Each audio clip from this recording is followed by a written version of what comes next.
4, 3, 2, 1.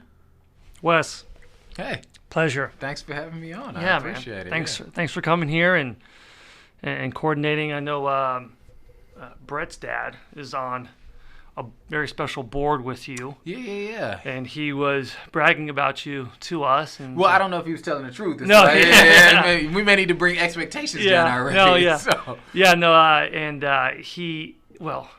your dad's recommended another guest who was a little iffy. No, I'm kidding. That was actually his uncle, but Oh, okay. no, it's great to have you. You're doing some really interesting things. The nonprofit world is pretty foreign to me. Okay. Yeah. And so I'm looking to really kind of dive into this conversation, learn more about that. Mm-hmm. A lot of what you're doing is community based and bringing up Kansas City. Sounds like you're in, what things inspire you are part of your story. But the foundation is USC. Yeah. And did you start this? I did not actually. Okay. I'm what you would ideally call the worst position because I follow the founder. And so typically when you look at any kind of leadership structure, as you know, entrepreneurship. Oh, I apologize. No, you're good. When you look at entrepreneurship or any of those kind of things, you usually have this founder who comes in, they've got this great vision and they inspire people and all of that. And then they get the organization to a certain point, and whether it's them or someone else in the organization feels like, hey, in order for us to go to the next step, we kind of need somebody else to come in and offer some different things. And that person usually comes in and they have to fight with the legacy of the founder and all these other kinds of things. And so it's usually considered a challenging position, but I actually, there's some of that, but the USC has really been blessed in that I think the founder's heart, his name was Chuck Allen, and kind of my heart are just the same as it relates to the overall development of people, and so it's just been great to kind of be in that role. So I didn't found it. Yeah. I just actually stepped into leadership of the organization about 20 months ago. Okay. And what does the organization do? Yeah, so the Urban Scholastic Center, we are a faith-based nonprofit in Wyandotte, Kansas that provides really holistic development services for pre-K through 12 students. Okay. And so that looks differently depending on who you are, but we do everything from a literacy program that gives away 13,000 books a year, to chess club on Saturdays, to teaching our students coding, to after-school programs, to before and after-school pre-K care and in-school mentoring. We take our kids to do community service every week. We do individualized diagnostics that help students grow to the next level. So in what we really try to do is we try to say, okay, wherever a student is at, we want to provide the resources and things that they need to grow holistically, both emotionally, spiritually, socially, and academically. And so that's kind of how we do it. We serve about 850 students a month through our various programs, and so it's pretty exciting. How long has the USC been around? Oh, well, technically 15 years, Okay. but the USC actually was birthed out of another organization Chuck started. I think it was called Arts for the City or something like that. And so it's actually been in its form, the Urban Scholastic Center, since 2004. But Chuck actually started that predecessor organization in 1998. So if you look, we're really closer to about 21 years old than we are. And you guys are specific to Wyandotte County. Right now. I think the goal is not limited, and the mission, the vision of what we want to accomplish is not limited to Wyandotte County, but we understand there's this thing that happens, I believe, with nonprofits. And so my background is my master's is in business, my PhD is in organizational leadership. I've worked in nonprofit, I've worked in higher education, I've worked in the corporate field. And there's this thing that I noticed in nonprofits that they do that I don't necessarily want us at the USC to fall into. And that's this idea of patting ourselves on the back for service versus impact. And what I mean is oftentimes nonprofits will come with this idea and they'll say, we serve this many people, we provided this much food, we did this kind of thing. And so they kind of pat themselves on the back for that. But when you go back and look, like the food desert rate hasn't changed, or the literacy program or the literacy rates in the area haven't changed, or the unemployment rates in the area haven't changed. And so we're providing service, but we're not making impact. And so it reminds me, the parallel I always go is, I tell people all the time, I tell my team all the time, one thing I didn't get to brag about when I worked in the corporate and professional field, and they'd be like, what? And I'd be like, how much inventory we made. I didn't get to brag about how much inventory we made. They want to know, how much have you sold? What's your market share? What's the, and so this idea that we can just produce something and pat ourselves on the back is not something that I think the USC wants to fall into. Yeah. And so before we branch out and say, hey, we want to go and touch other parts of the city, we want to know that what we're doing is truly going to make the impact that we want it to make. Okay. And so right now for Wyandotte, but I don't think I don't think we'll always be there, and I don't think our vision is to always be there, but we do want to make sure before we leave, I don't know how much you know about Wyandotte, but Wyandotte is the poorest county of the 9 metro counties that make up Kansas City. And so in the area in particular where we serve, 60 to 70% of the people are at or below the poverty level. And so wow. Is there a specific reason why? Well, why Wyandotte's that way? Uh-huh. I think there are lots of reasons why. There was a report actually done by the Wyandotte Health Council and I think KU that actually I think it's called the Red Report, but it actually outlines one of the biggest thing it talks about is how redlining came in. Are you familiar with the concept of redlining? When, now we're going into history lessons. No, it's good. So back when our country did not necessarily have the healthiest of racial histories and racial relationships, there was this situation that banks would do when they would decide where money would flow in the city. And so they would take areas where there were predominantly minority, and they would redline them on the map, and they would mark them as bad areas. And so the bank would not loan in that area if it was full of black or brown people in that area. And so they would redline the city. Troost was a red line on the Missouri side, and Wyandotte was often redlined. And so you have this situation where banks were pouring money in to develop certain areas, but they wouldn't pour it into these, and you couldn't get loans in those areas and things like that. And when you have a situation where resources can't be given to a group of people, then that group of people continues to exist in a state of living without resources, and that's where poverty begins to develop. And so, that's one of the major things. But there could be all kinds of things. We could get on the education track, and which is why I think the USC has to take this holistic approach to what we do. The problems. What do you mean exactly by holistic? Yeah, and when I mean holistic, I mean not specifically targeting one area with, I guess, and allowing that to become an area that allows us to neglect others. And so we do have an area that we focus on. I mean, the USC's mission is that we build leaders from here, for here, through Jesus and education. And so our focus is on education because we found education to be one of the largest equalizers when you look at the research. If you can get people to, my own personal story, I'm a first-generation college student. I went to college on accident, and when I say that, I really mean no accident. I tell this story all the time, and people laugh at me all the time. But my first day on the college campus, I walked into the financial aid office, and I saw what was, at the time I thought, I hadn't met my wife yet, but at the time I thought was the flyest young lady I'd ever seen in my life. I did. Her name, she was behind the desk, and her name was Jennifer Tubwell. I thought she was the flyest young lady I'd ever seen. And so I was like, man, I got to impress, right? And back then we didn't. I know you guys are tech people, but we didn't have Facebook and anything like that. You had to get your approach right. So I go and I get my. Just go ahead and put that on silent. Yeah, okay. I apologize. No sweat. That happens. I gotta check mine too. So I walk in and see this young lady and decide, all right, I'm about to impress her. I'll step up and get my approach right. Excuse me, miss. We used to do this thing called the face wipe and smile. I don't know if you know anything. The face wipe and smile. He definitely doesn't know anything. Okay, yeah, you hit the face wipe and smile. Okay. All right. Face wipe. Anyway, so we face wipe and smiled, and I was like, can you look me up? And she was like, sure. Are you a undergraduate or a graduate? And I was like, I graduated from high school. I am a graduate. And she laughed and laughed and laughed and laughed just so hard that she laughed so hard that a woman from the back came out to help me. That's how hard she was laughing. Because, obviously I didn't know the difference between an undergraduate and a graduate at the time. You just know that you graduated. Yeah, exactly. And so when you say you're an undergrad, I'm like, no, I graduated.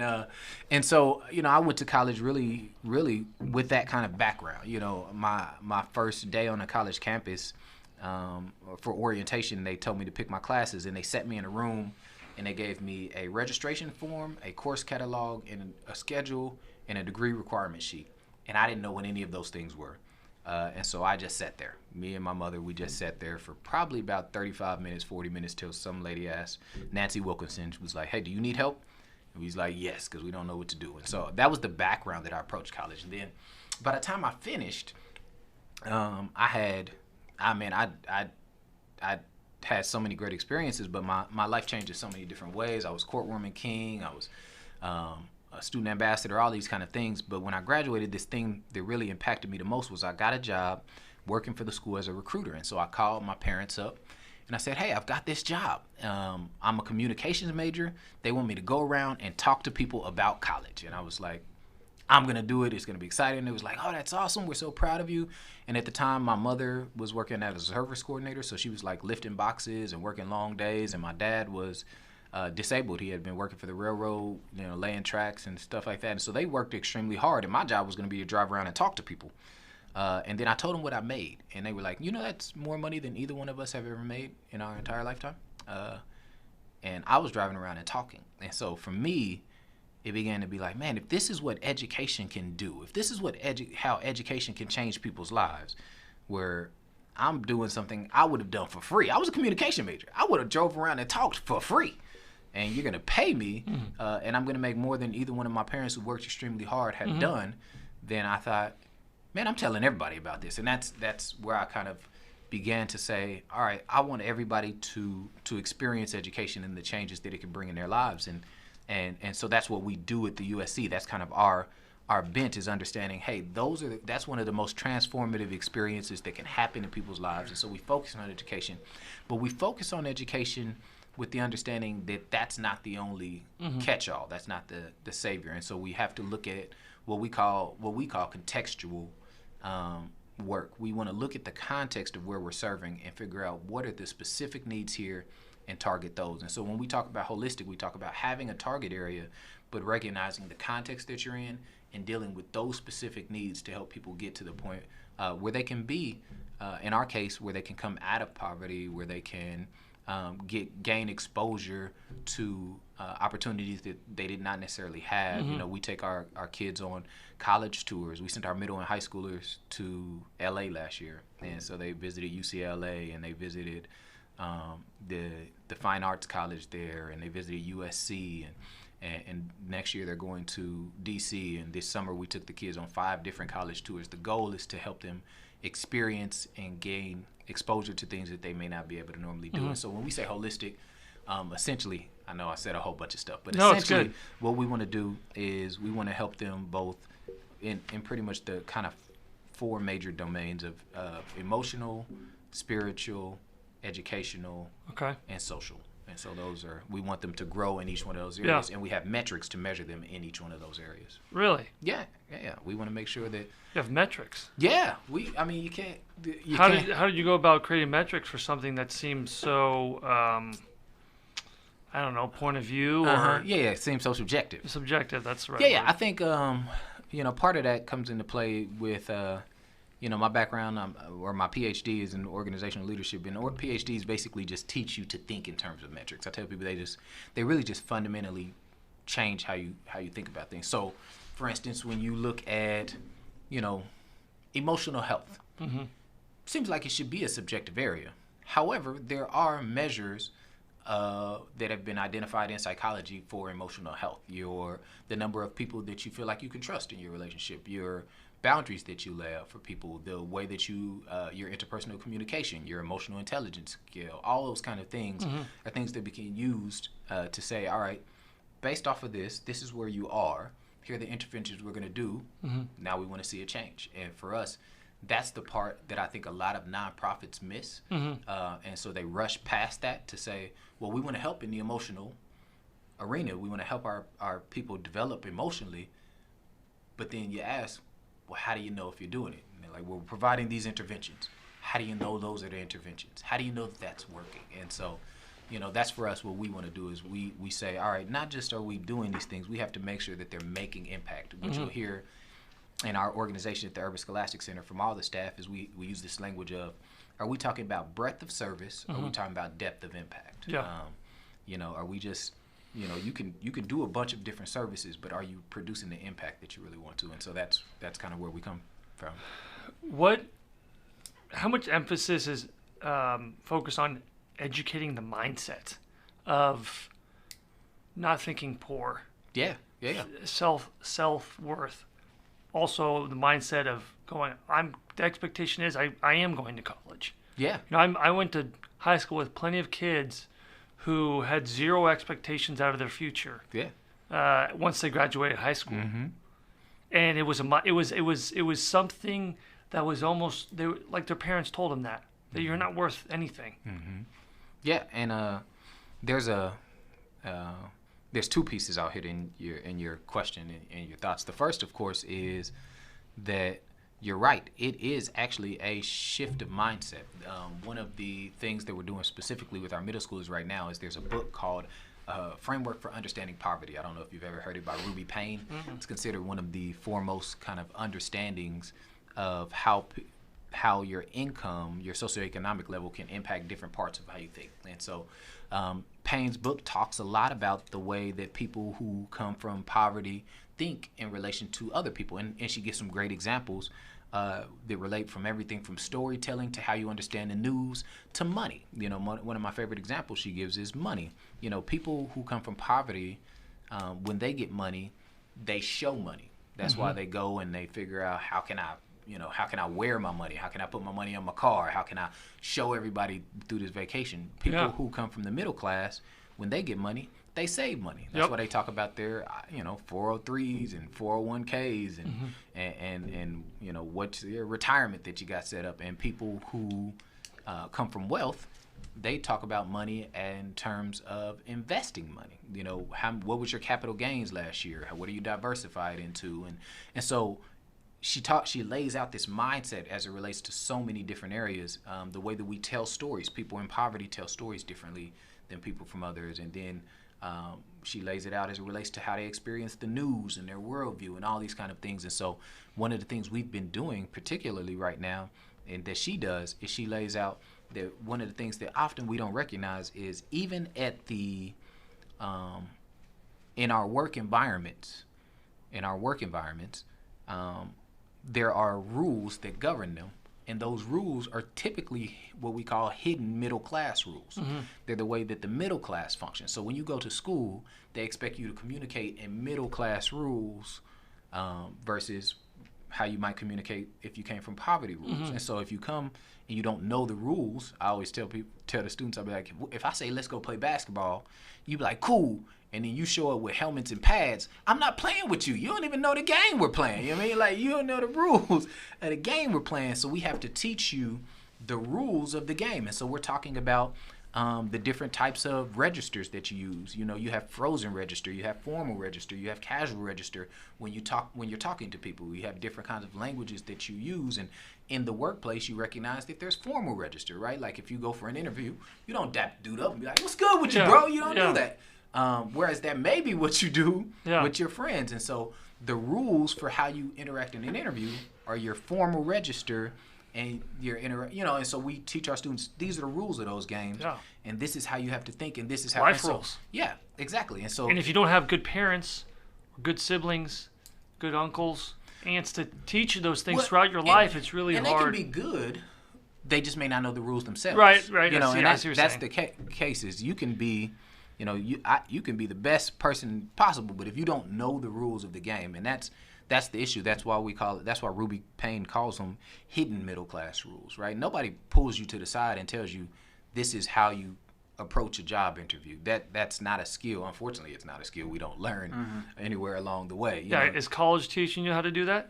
No, you don't find that in your college. College is that's one thing I've talked about constantly is college isn't preparing. It's not preparing it doesn't the cover workforce. All of exactly. They're not even teaching you how to interview. They're not showing you how to a handshake, the right eye contact, the right things to wear. What your resume should look like. What a cover letter is. Do you know when they told me to write a cover letter? They thank goodness they offered me my first job before I applied for it. They were like, hey, we think you should apply for this thing. You know, we think you'd be good. And then they were like, write a cover letter. I know what a cover letter was. You know what I mean? Like, I just didn't know. And so for me, and they're not even, you know, a big thing on the IT side is big data, data analytics, business intelligence. They don't even have 95% of schools don't even have those kinds of fields. Yeah. For example, K-State just in 2018 declared computer science and part of the engineering. What was it before? Department. Just computer science. It's just computer. But these guys are as smart, if not smarter, than civil engineers and petroleum engineers. And have probably the same requirements. Yes. And that goes back to, and the second part I was going to deal with the thing is we encourage college, but we understand that college is not necessarily the path for everyone. What we encourage is continued education, you know, because even college can be an ending destination. I've got a PhD, right? I'm done. I've successfully conquered college. But if I approach that with that mindset, then I hinder my own learning. And so for me, ours is, hey, continued education. You know, whatever, if you decide you're going to go into a trade, continue to educate. And so, you know, I told my wife I'd go back and get another PhD if I could. She won't let me. She don't like that or whatever. She won't let me. But it's that idea of continued education. So that's the other piece is, hey, we want to deal with the framework. We want to deal with the mindsets and all of those kind of things. But we understand one of our things is, and that goes back to our contextual piece. We look at each one of our people and say, hey, based on what you told me, college may not be the path for you. Yeah. But how do we find something that's going to continue to educate you to be what it is that you want to do? And so that's the other piece is doing that. But even recognizing if you go this path, not through college, the rules that govern the workplace, that govern economies, the way that govern our business relationships, those are rules and mindsets and frameworks. You know, you don't go in there to your interview and be like, yo, check out this watch I just bought. That's not how they're not gonna see that as something that's valued. You know, their approach to money is going to be different than yours. And so how do you do that? And so that's kind of our approach that way is to provide skills that are transcendent in that way. It sounds like the emphasis is on education, and you know, I'm more so a big believer on who are the leaders at home and how much, you know, for me it's like, okay, you can invest all this time and effort into the kids K through 12 and instill these right things.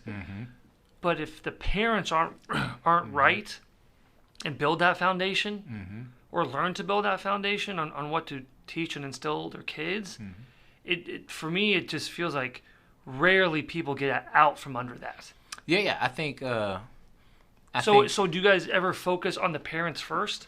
Yeah. I think first is probably tough for us. But I think one of the things we recognize as a reality, you're right, is that if you truly want to have the most impact on the students, and we call them leaders at the USC, for us to have the most impact on our leaders, we have to serve families.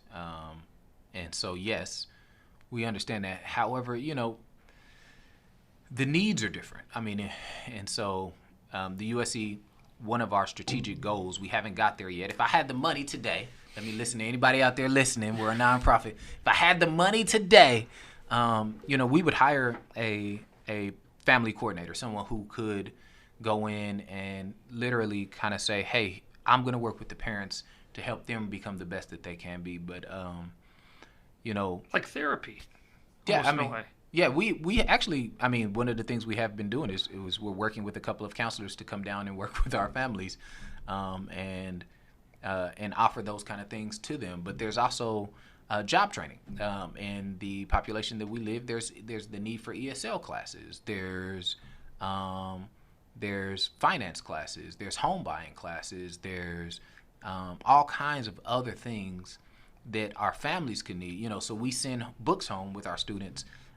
You know, at our elementary schools we send 3 books home every month to every student in the entire building with the goal of helping to deal with the book deficit that's in Wyandotte, which has been reported to be as high as 1 student for every 6 books. So whereas in some of your suburban districts there's, you know, 6 books for every 1 student, it's the reverse. You know, so we've got, you know, 6 books for every 1 student, basically. No, I apologize. 1 student for every 6 books. Yeah.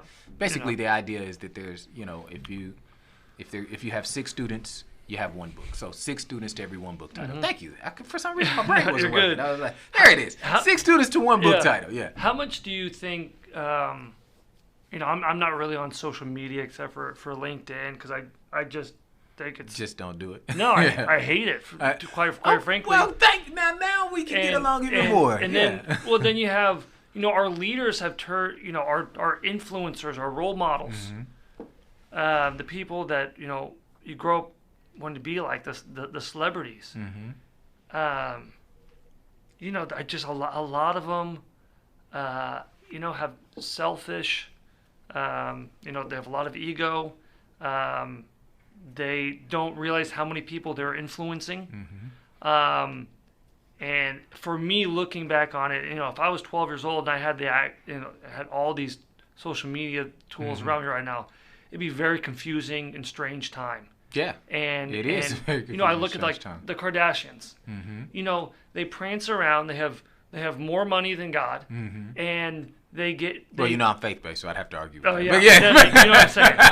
You know what I'm saying. And they prance around and they complain because their latte isn't hot enough. Right. And it's like there's little girls and boys watching this, and these are our influencers. I agree. And so I can only imagine if you have. Because everybody has a smartphone now. Yeah. Everybody has access to the internet. It didn't used to be like that. Right. So now you can follow Kim and Kanye and everybody and all the time because we're all glued to our phones. So if I'm a 6th grader growing up with a broken home and I'm going to my phone because it's my outlet because I'm sure that's where a lot of them are going and they're getting all their info from these celebrities. I mean, that's how do you break up that cycle? Yeah. Because most of these celebrities have a I don't give a attitude. Yeah. I don't have a good answer for that one, but I will say a few things.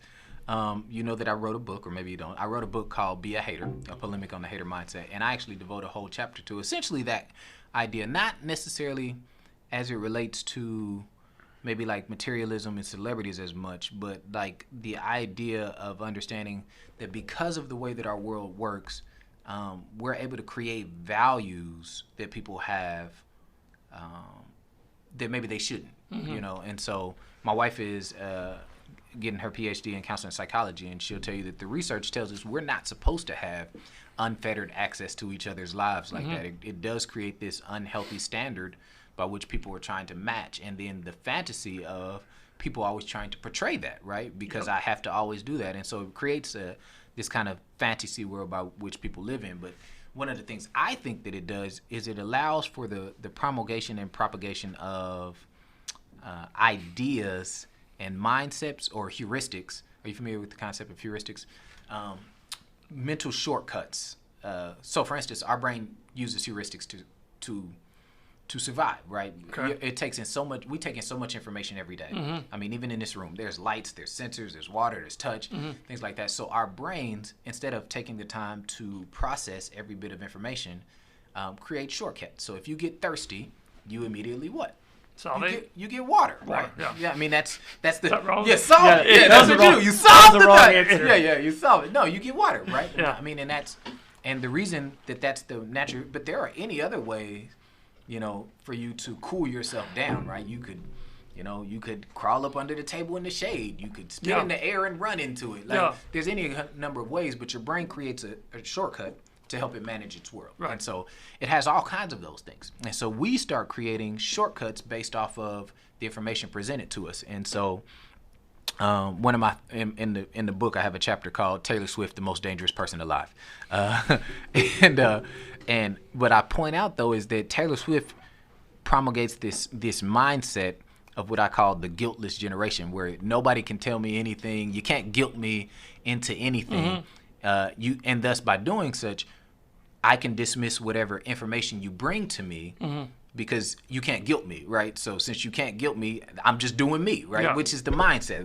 We begin to codify it in language. I'm just doing me. Which is cool if you're Taylor Swift. Right. I would argue it's not even cool if you're Taylor Swift. I think the idea. No, what I'm saying is she can do whatever she wants. But if you're, but you have higher consequences if you're not Taylor Swift, right? Yeah. I get that. And you'll get fired from a job. Right. You're exactly right. And for doing you can get you fired from a job, right? It's not going to get Taylor Swift fired from being Taylor Swift, but it will get you fired from a job. But the heuristic, the mindset then that we do is we say, all right, well, Taylor Swift has said this is how I'm supposed to react when somebody disagrees with me. When they criticize me, I'm supposed to shake it off. Mm-hmm. I'm supposed to, blank space, write your name, whatever. I go through song after song, whatever.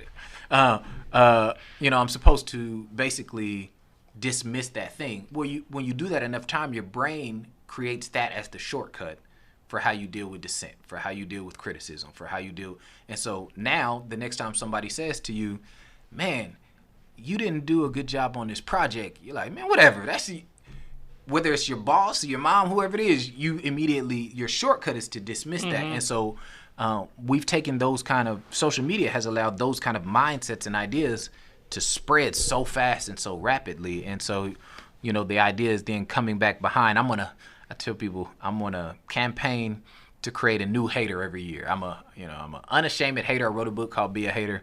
I want to help create a hater every year. Haters, of course, as defined by me, are people who offer dissent or disagreement, which is what we mostly mean when we say hater, right? Because we'll tell you a hater is somebody who wants to hold you back or stop you, but that's not how we use it, right? I'd be like, I like your shirt. I don't like that shirt. You a hater. They just offered a dissenting view. So my goal is to create a campaign of people who will offer dissenting opinions and disagreements, because I think that the cognitive benefits that come from that are being lost in our society and by this heuristic we're creating. And now I'm gone all the way off into PhD talking literature, man. I'm sorry. It just spills out, man. So you're a keynote speaker. Yes. That means you speak at universities or at businesses and whatnot.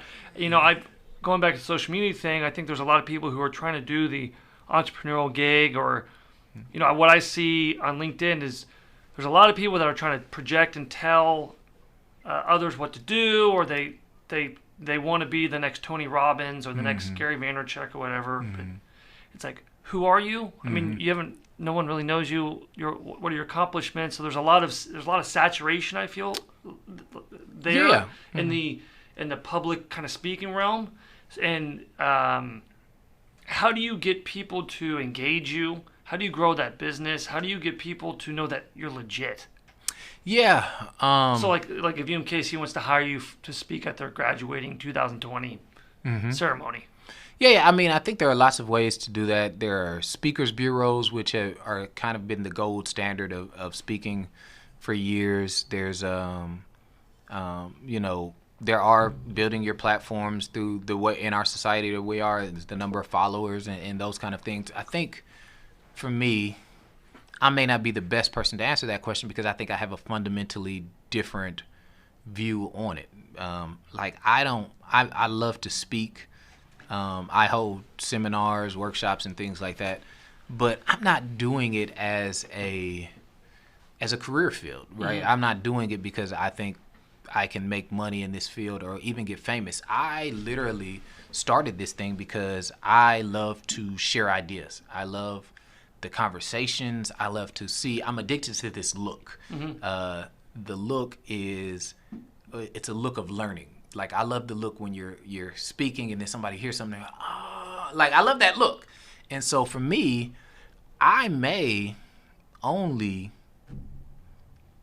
speak 4 or 5 times a year if I end up speaking a lot more than that. But like for me, if I did 4 or 5 times a year, but each time I was able to see that look or offer some follow-up or provide some resources. I love when people email me after and be like, hey, what was that book you said to do this? Or, hey, when you wrote this in your book, I love. For me, that's actually what I'm doing it for. That's my addiction to the piece. Is so, I do probably more free gigs than I do anything. I'm speaking at Central middle school Monday, and I didn't ask them for anything. Yeah. It's like, look, I just want to go and see what middle schoolers are gonna think. Yeah. You know, and so I think, you know, there are, like I said, people are. You're right. A lot of people are doing it, and I think that makes it more frustrating for people like myself, because I'm not trying to sell you a product. And so I went out, and I when I first started doing this, I got out and wanted to get me a coach, and got me a speaker coach, and got me a publicist, and they were all really pushing this idea of, hey, here's what you want to do. You want to get to the point where you start offering these products, and this is how you make money. And I'm like, well, what if I just want to share my ideas? Like, which is what. And so me and we had to part ways, just because they wanted me to come up with this coaching curriculum that I would do. It would be this 10-week thing. You could offer it 3 times a year and stuff like that. And I'm like, that's all great. That's all fine. I love putting curriculum together. I love teaching. I still teach at the college level. I love those things, but that's not why I do what I do. And so, I can, like I said, I can give people maybe what have historically been known as the great way to go about it. I just may not be the best person to ask, because my thought really is, and so most of my speaking comes from when I speak somewhere. Someone else sees it and they're like, oh, this is cool. And then they're like, hey, would you come down here? Hey, I know somebody in Texas. Would you come do it down there? And I'm just like, sure. I'm not really, like I said, I'm not out there kind of just chasing, trying to grow it as a career. I just love to share my ideas. And then as a result of that, sometimes, like, I love my family too. So like, if you're going to want me to come away from my family, you got to pay me a little bit. You know what I mean? Like, not like I did it for that reason. Now, had you been here in town, I might have done it for free.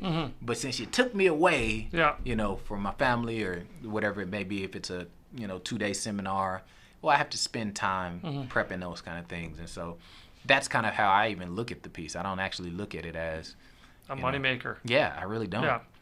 What do you being from Kansas City your whole life, and the city is segregated. I'm sure you've seen that. Are you excited about what the city's doing now, and optimistic about the next 5-10 years of the city becoming more integrated with each other? I think yes and no. I think this is probably the most exciting time I've seen in Kansas City. I mean, just all the different things we have going on here it's just amazing. Like, and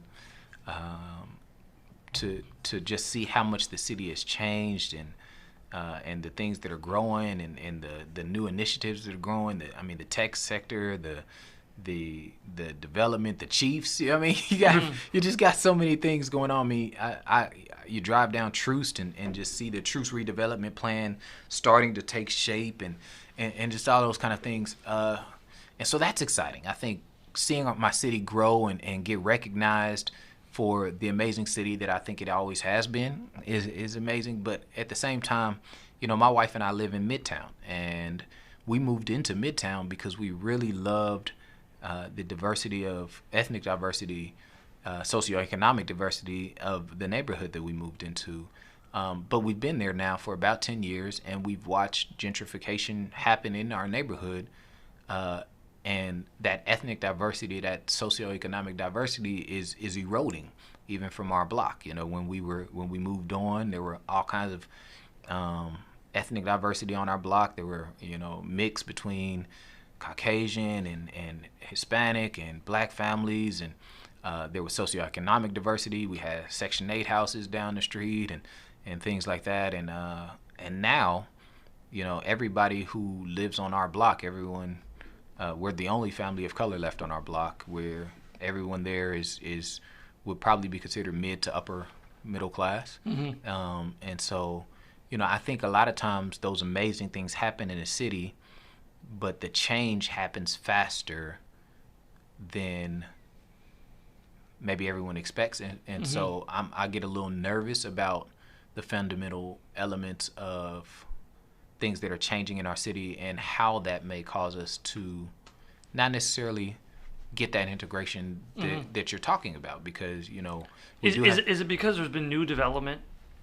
I think it's both. Yeah, I think property values rise. In my neighborhood in particular, My property taxes since I've been here have gone up about $260 a year, or not $260 a year, $260 monthly. Okay. Essentially is, so my mortgage payment was $260 less than it is now, and my mortgage rate is fixed, so the only thing that's really changing is the property values, and the property values are causing the taxes to go up. And so if I wasn't in a position where I could cover that additional $260 a month, then I would have to move. And so I think those kind of things are just unintended consequences. Hey, we wanted to put some new things in here, but now everybody's like, oh, that sounds great, I'm moving there, and I'm willing to pay a little bit more than the person before me paid, and I'm willing to pay a little bit more than that last person. The next thing you know, property values have gone up so much that the person who was there can't stay there anymore because they can't cover that piece. And so I think, don't you think it's hard to get the entrepreneurial real estate developer to go in an area that wasn't so hot before, but there's potential, put their money, their own private money, build up the infrastructure on that street, that block, and then the only way to do that is to increase the monthly price so they can benefit from their investment. I'm a business guy, so I get it. But I think sometimes because of the business pressures, we don't think about the social aspects of it. And so you're right. I mean, I don't blame them for doing it. But I think that's where, your business developers, your community advocates, your city representatives, your mayors, your things have to try to get ahead of the increasing pace of change, and maybe just regulate some of those things. And those are difficult things, And so, I don't think it's anyone to blame, but I do think the impact of it is where that becomes a challenge. It's hard to talk about. It's hard to talk about socioeconomic because I feel like race is always on the tip of your tongue with it. Yeah, I don't think it should be hard to talk about. I think we run away from it because race is. Exactly. Instead of just acknowledging the reality, hey, when you have this socioeconomic conversation, you are disproportionately going to be talking about people of race, but we shy away from race conversations, and I think it prevents us. You want to know why? Why is that? Because you get called a racist. You think so? Yes. I don't call people racist. No, I'm not saying you. No, but I get what you're saying. That's the temperature right now. Yeah. And so people say, I'm good. Don't even want to engage in it.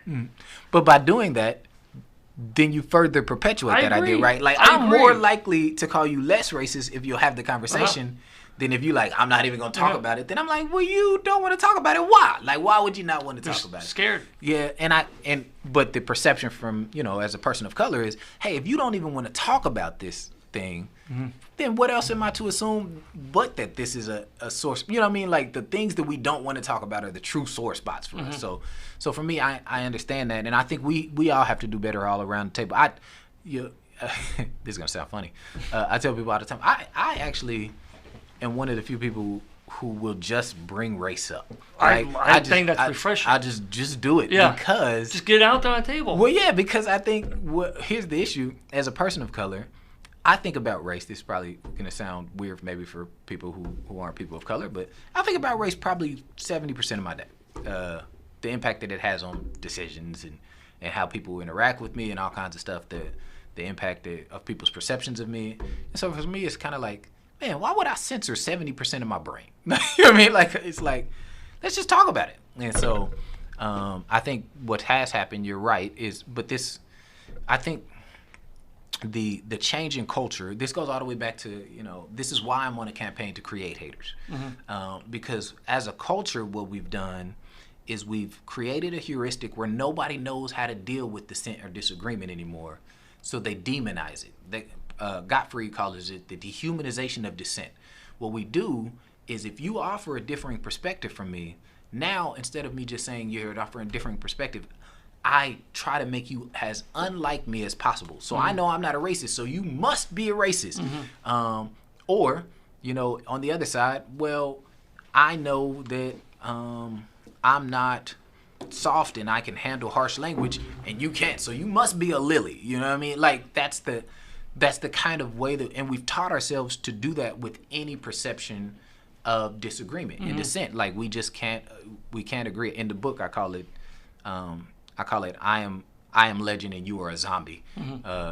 Based off that movie, I Am Legend. If you remember in the movie, at the beginning, Will Smith he's this wonderful doctor who would never hurt a human being ever. But then all of a sudden, these human beings become zombies. They change in front of him, and as a result of now, you run them over with cars and hit them, and that's what we do. We look at you, and right now you're like me, but the moment you say something that's not like me, now I want to put you over here in this box. I have to turn you into a zombie so I can treat you differently. So I can't say, hey, you may still have the same good intentions as me, but you have a different perspective. I can't do that. My natural response is to dehumanize you, and that hinders our ability to have these kind of conversations. It hinders our ability to be able to think. It hinders our ability to be able to work together and solve poverty in Wyandotte County. You know what I mean? It's a really bad human trait. Yeah. And it's in all of us, and I hope we can get it figured out in my lifetime, because it's very caveman-like thinking. Well, yeah, and it actually affects our brain in more ways than we think. One a scholar who wrote a book called Teaching Critical Thinking. I'm blanking on his name right now. Teaching for Critical Thinking. He actually conceptualizes how you would do critical thinking. And he says, in order to critically think, the first thing you have to do is evaluate what you think. But the second step you have to do is evaluate your thoughts against dissenting ideas and opinions.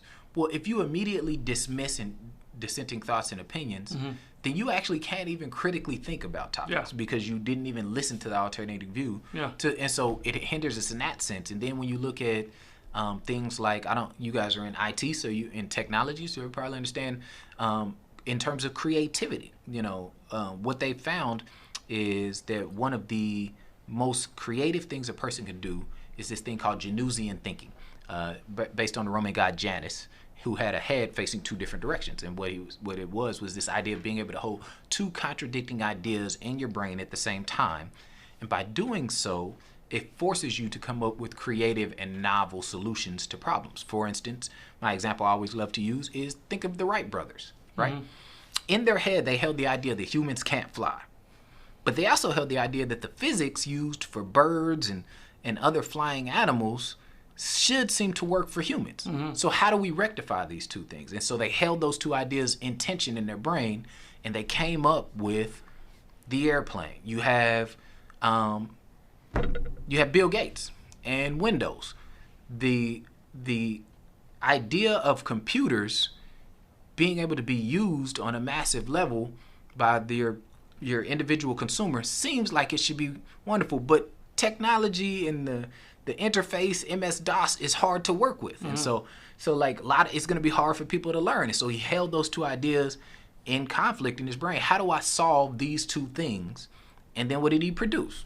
Now we have Windows, and Windows is the standard on almost every computer. And so by saying, all right, if I can hold two ideas in tension in my brain at the same time, instead of saying one of you has to go, because that's what our brain tries to do. It tries to get back to the state called consonance. Dissonance is when we get a dissenting idea. It's the feeling, it's that uncomfortable feeling you have when immediately somebody says something you know isn't true. You're looking at the sky, you're like, that's a beautiful blue sky, and they be like, that sky's red. You're like, like that uncomfortable feeling you have, that's called cognitive dissonance. Your brain is trying to figure out, wait, there's information I have, and somebody just offered information that's differing. And so now my brain has to figure out how to calm itself back down, and that's called consonance. And the most easiest way for your brain to do that is to get rid of the dissenting information. But if it can hold it in its brain at the same time, then you say, oh, the blue does kind of fade into red closer to where the sun is, and then all of a sudden you're able to see things differently. But we've taught ourselves not to be able to do that. And so now, man, how did we end up way over here? Man, the USC is lucky to have you.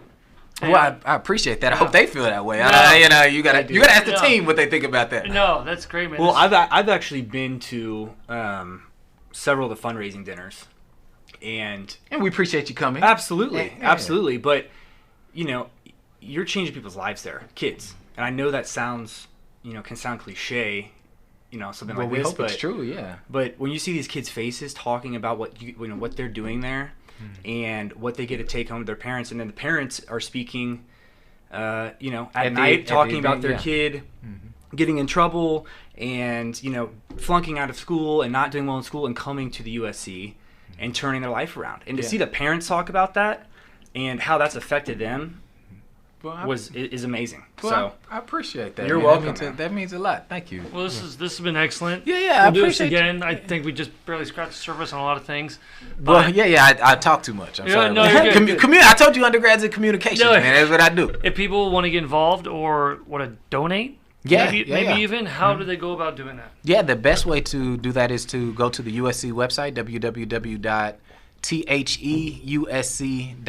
So theusc.org. Can we put that in the bio? Yeah, absolutely. And so that's the best way if you want to donate. There's a little link called donate, and of course we're in that giving season, so donate because we need we need to serve these kids, and so that's the best way if you want to do that. If you want to get in contact with me directly, I have my own website, drwesparham.com.